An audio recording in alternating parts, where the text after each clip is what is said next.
भारत आणि इस्रायल दोन देशांमध्ये स्वातंत्र्यानंतर पहिल्यांदा मुक्त व्यापार कराराच्या अटी शर्तींना दोन देशांच्या व्यापार शिखर परिषदेमध्ये अंतिम रूप देण्यात आले आहे. या करारामुळे दोन देशात अनेक प्रकारचे व्यापार मुक्तपणे होतील.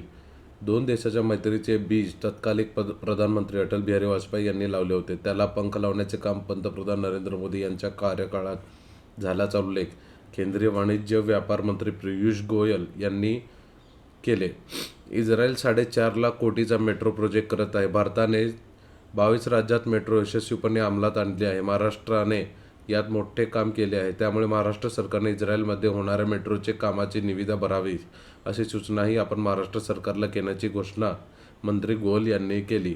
दोन्ही देश स्वतंत्र झाल्यानंतर आज पहिल्यांदा दोन देशांमध्ये फ्री ट्रेड ॲग्रीमेंट झाले आहे.